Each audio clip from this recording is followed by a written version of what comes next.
பிரித்தானியாவில் பருவநிலை மாற்றத்தின் காரணமாக பெருவெள்ளம் ஏற்படும் அபாயம் கணிசமாக அதிகரித்துள்ளதாக புதிய ஆய்வு ஒன்று எச்சரித்துள்ளது. எதிர்வரும் 2080 ஆண்டிற்குள் சுமார் 8,66,000 கூடுதல் வீடுகள் மிக அதிக வெள்ள அபாயத்தை எதிர்கொள்ள நேரிடும் என்று ஜியோஸ்மார்ட் நிறுவனம் வெளியிட்ட புள்ளி விவரங்கள் தெரிவிக்கின்றன.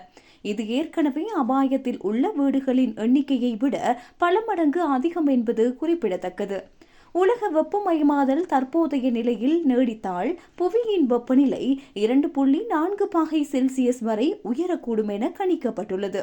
இத்தகைய சூழலில் பிரித்தானியாவின் பல பகுதிகளில் கடல் மட்டம் உயர்வதோடு கனமழை மற்றும் திடீர் வெள்ளப்பெருக்குகள் அடிக்கடி நிகழும் என ஆய்வாளர்கள் கூறுகின்றனர். இது நாட்டின் ஒட்டுமொத்த உள்கட்டமைப்பு மற்றும் குடியிருப்புகளுக்கு பெரும் அச்சுறுத்தலாக உருவெடுத்துள்ளது. இந்த ஆய்வின்படி ஸ்காட்லாந்து மாகாணம் மிக மோசமான பாதிப்புகளை சந்திக்கும் என கூறப்படுகின்றது. அங்குள்ள சுமார் 3,86,716 வீடுகள் வெள்ள அபாய பட்டியலில் சேர்க்கப்பட்டுள்ளன. இதனைத் தொடர்ந்து தென்கிழக்கு இங்கிலாந்தில் 1,22,484 வீடுகளும், வேல்ஸ் பகுதியில் 71,431 வீடுகளும் மிக உயர்ந்த அபாய கட்டத்தில் உள்ளதாக இந்த அறிக்கை சுட்டிக்காட்டுகின்றது. அபாயத்தில் உள்ள வீடுகளில் பெரும்பாலானவை முறையான காப்பீடு வசதிகளை பெறுவதில் சிக்கல்களை சந்திக்கும் என அஞ்சப்படுகின்றது.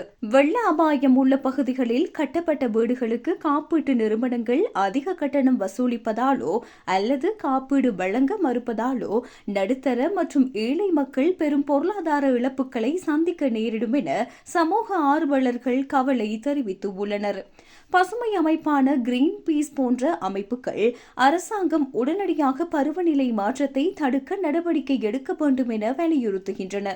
சுற்றுச்சூழலை மாசுபடுத்தும் நிறுவனங்களிடமிருந்து அதிக வரி வசூலித்து அந்த நிதியை வெள்ளத்தடுப்பு அரண்கள் அமைக்கவும் பாதிக்கப்பட்ட மக்களுக்கு உதவவும் பயன்படுத்த வேண்டும் என அவை கோரிக்கை விடுத்துள்ளன.